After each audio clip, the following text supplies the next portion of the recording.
అదే RTV app వార్తల్ని క్షణాల్లో చదివే అవకాశం ఉంటుంది. ఒక న్యూస్ పేపర్, ఒక టెలివిజన్ ఛానల్ మీ చేతుల్లో ఎప్పుడూ ఉంటాయి.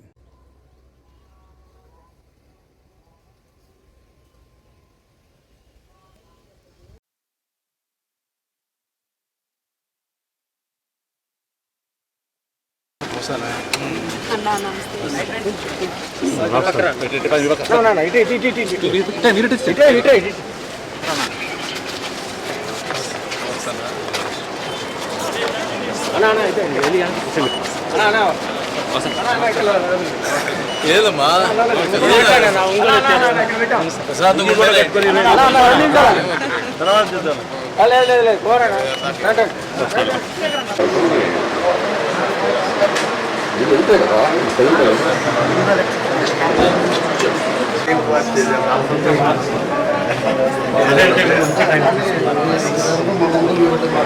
నమస్తేనా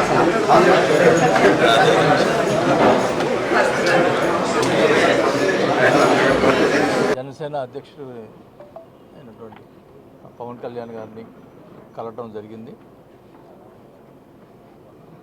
ఆయన పార్టీలోకి ఆహ్వానించారు. 26వ తేదీ నాడు విజయవాడలో జాయినింగ్ అవటం జరుగుతుంది. మా నాయకులందరితో మాట్లాడుకొని అన్నీ కూడా జిల్లాలో ఉన్నటువంటి నాయకులు అందరితో మాట్లాడి చర్చించి అందరూ కలిసి జాయిన్ అవ్వటం జరుగుతుందని కూడా తెలియజేసుకుంటా ఉన్నాం.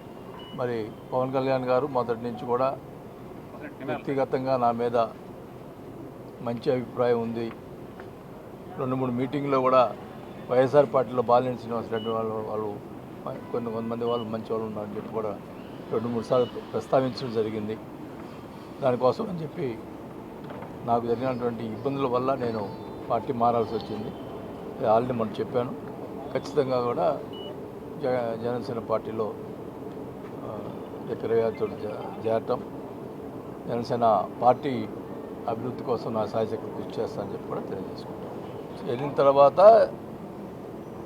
ముఖ్యంగా అయితే కూటమి మన అధ్యక్షుడు పవన్ కళ్యాణ్ గారి ఆదేశాలను ఎలా చేయాలని చెప్తే ఆ రకంగా చేస్తాం తప్ప ముఖ్యంగా పార్టీ జనసేనకు సంబంధించినటువంటి మొదటి నుంచి ఉన్నటువంటి జనసేన వాళ్ళు కొత్తగా జరుగుతున్నటువంటి అందరూ కూడా కలుపుకొని పోయి మరి పార్టీ అభివృద్ధి కోసం కృషి చేయడం జరుగుతుంది.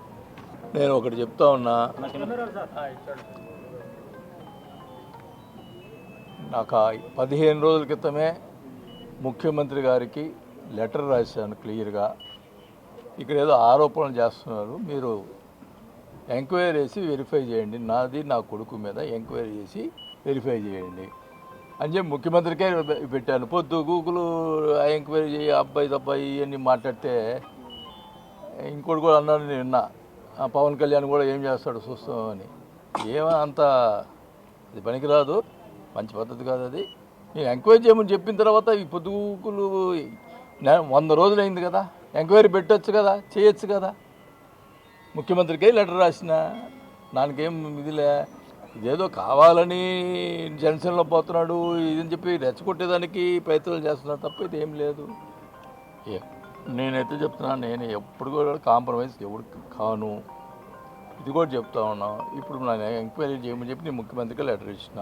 నేను జనసేనలో పవన్ కళ్యాణ్ గారి యొక్క ఆయన మొదటి నుంచి కూడా పార్టీ ప్రశ్నించే పార్టీ అని చెప్పారు జనసేన పార్టీ.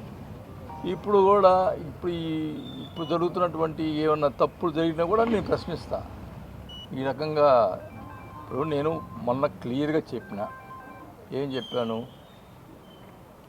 లోకల్గా ఎమ్మెల్యే ఉన్నాడు, ఎమ్మెల్యే ఆయన అధికారం ఉంది, ఆ ప్రజలు ఎన్నుకున్నారు కాబట్టి ఆయన కార్యక్రమం ఆయన చేసుకుంటాడు, మేమేమి చేయము. కాకపోతే మా పార్టీ ఇప్పుడు మీకు జనసేనలో చేరుతున్నాం కాబట్టి జనసేన వాళ్ళకు కూడా ప్రాధాన్యత ఇవ్వమని చెప్పాము.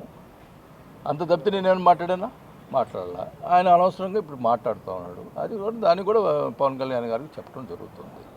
ఈ రకంగా చేయటం అనేది ఇప్పుడు తెలుగుదేశం జనసేన ఉన్నటువంటి ఎమ్మెల్యేగా తెలుగుదేశం పార్టీ వాళ్ళు చేరుతున్నారు. అప్పుడు జనసేన వాళ్ళు కామెంట్ చేయొచ్చా? తెలుగుదేశం వాళ్ళని ఫ్లెక్సీలు ఎవరు కట్టారో నాకు తెలియదు, ఆయన బొమ్మ వేసాడని చెప్పి తీసేయమన్నాడంట. మన సంతోషమే, ఆయన బొమ్మ వద్దు అనుకున్నప్పుడు ఓకే, నో ప్రాబ్లం, అందరికీ చెప్తాను ఆయన బొమ్మ వేయద్దయ్యా అని చెప్తాను. ఓకేనా?